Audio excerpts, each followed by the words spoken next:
আসসালামু আলাইকুম। আজকে আমি সফলতা নিয়ে কিছু কথা বলবো। তো সফলতা কি?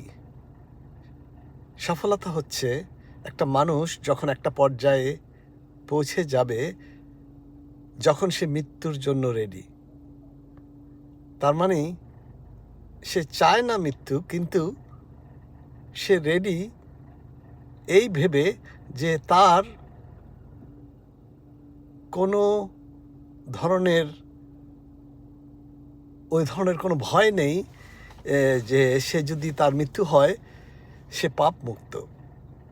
এখন সে তো জানে না পুরাপুরি, কিন্তু উপলব্ধি করতে যখনই পারবে এবং রেডি থাকবে, যেমন লালন ফকির একটা গান গেয়েছিল, আহ, আমি রেডি, আমাকে নিয়ে যাও তোমার কাছে। হ্যাঁ, তো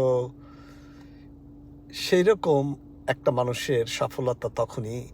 আরেক সফলতা হচ্ছে সে এই মুহূর্তে তার আশপাশে যারা থাকে, মা বাবা ভাই বোন, হাজব্যান্ড ওয়াইফ, বাচ্চা কাচ্চা, বন্ধু বান্ধব, পাড়া প্রতিবেশী, যাদের সাথেই সে প্রতিদিন মেলামেশা হচ্ছে, সেই ধরনের কিছু মানুষের থেকে সে যখন সুন্দর রেসপেক্টফুল ব্যবহার, মায়াজনিত আদরজনিত ব্যবহার পাওয়া শুরু করে, তখন থেকেই তার সফলতা।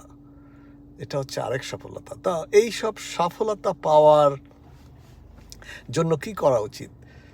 তো অনেক কিছুই করা উচিত।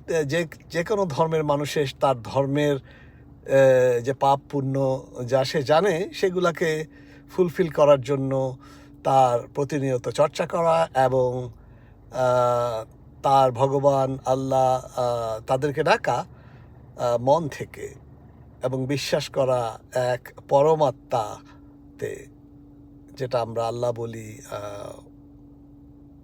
অনেকে অন্য কিছু বলেন, যেহোবা বলে খ্রিস্টানরা, অথবা ফাদার অফ জিসাস বলে অনেকেই, অনেকে শুধু গড বলে, লর্ড বলে। তো এই ভগবানের প্রতি বিশ্বাস, আল্লাহর প্রতি বিশ্বাস এবং তার সন্তুষ্টির জন্য সদা সর্বদা সচেষ্ট থাকা।